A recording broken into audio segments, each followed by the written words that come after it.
Isa ka rin po ba sa Year of the Rat and Year of the Rabbit na maaapektuhan po ng Taysoy ngayong year 2026, Year of the Fire Horse? Tama.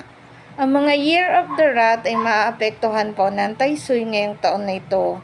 Maaaring magkaroon po ng laylo sa financial blessing, magkakaroon ng init ng ulo, magkakaroon ng mga problema, pero dapat handaan natin. Kaya ako, Year of the Rat ako, meron na akong Wicca charm na gagamitin. Ito po ay aking oorasyonan, galing ito sa aking kaibigang Chinese, and then available din po ito sa kanya. At kung gusto nyo rin po paorasyonan, available din po sa akin ito para maorasyonan. Pangontra po ito saan? Sa kamalasan na darating sa iyo.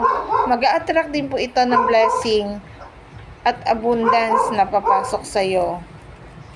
Ito po ay gold card.